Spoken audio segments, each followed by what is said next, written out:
Hey everyone, welcome back. Today we'll be talking about a few event vehicles that should probably come to War Thunder. Let's check them out. First up, we have the Mi-17. The Mi-17 is a Russian-built helicopter which was sold to many countries across the world. One of these nations is China. The vehicle I'm suggesting is the Mi-8 and Mi-17. As you can see, the Mi-8 and Mi-17 1E will sit in a new line under the Z11WA. The variant of the vehicle I'm proposing to add as the event vehicle is the Mi-17B5. The Mi-17B5 will sit between the Mi-17 1E and the Mi-8 in terms of weapon loadouts and performance in flight. In real life, the Mi-8 was used mainly as a transport helicopter. It was also used as an airborne command post and armed gunship, and sometimes as a reconnaissance platform. The picture now on screen shows the weapons in the front will include the TY-90 air-to-air missile and the Red Arrow 10 anti-tank missile.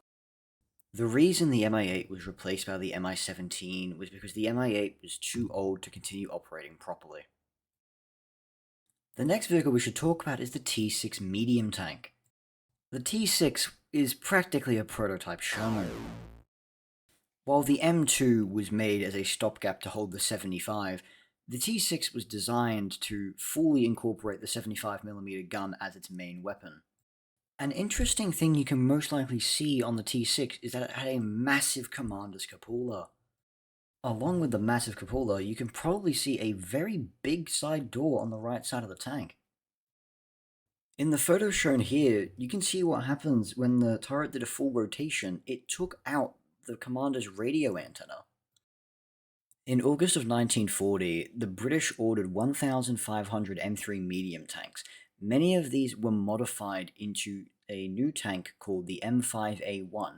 This would carry a 6-pounder 57mm, firing solid shot. The remainder would carry the 75 for close support roles. In early 1943, an order was put out to make the Sherman have a field protection kit. This meant it would have more armor and better survivability. As shown in the image here, the front of the transmission area is extending far beyond where the tracks are. This is the entire reason why this field protection kit here was not accepted into service. If you take a closer look at the photograph, you might realize something. This is the original T-6.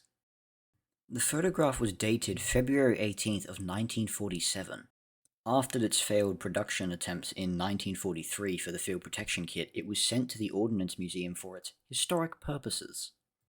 The T-6 may have been destroyed with many of the other museum's armored fighting vehicles during a Korean-era scrap drive. This was to procure metal for more armored fighting vehicles going to Korea. Sadly, we don't know if it was scrapped. All we can do is hold out hope that it wasn't and it's somewhere out there. One of the next vehicles we should be talking about is the Mirage 3.0. The Mirage 3.0 was sold to Australia in 1963, all the way till 1974. Australia also had their own licensed version of the Mirage, called the Mirage A3-3. The Mirages were bought to replace the CAC Sabres. If this plane was to ever come to War Thunder as an event vehicle, it will most likely be a carbon copy of the Mirage 3E in France.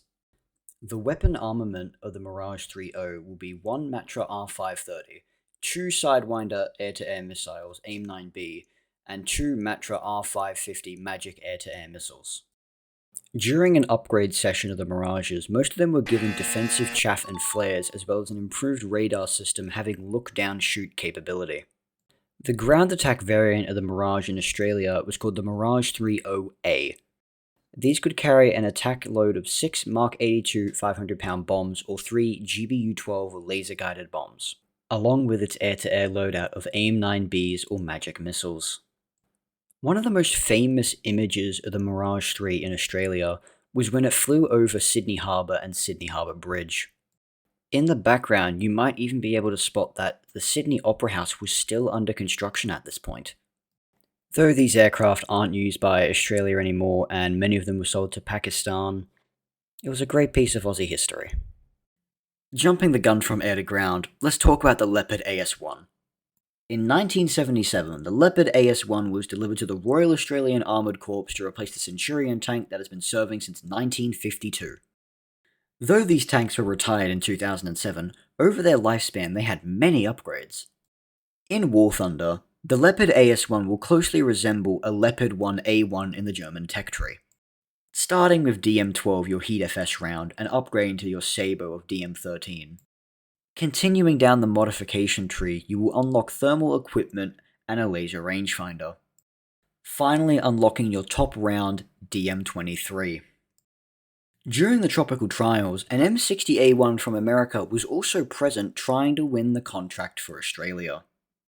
Though the Dozer blades aren't used much in War Thunder, the Leopard AS1 can receive a very big Dozer blade.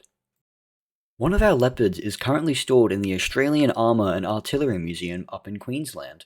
Go check it out. Thank you all for watching this video, and do let me know down in the comments what would you like to see as an event vehicle in War Thunder. Have a great day.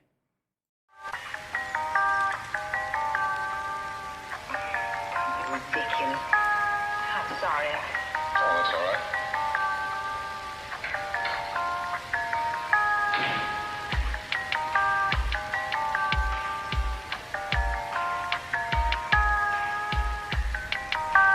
I see. Well,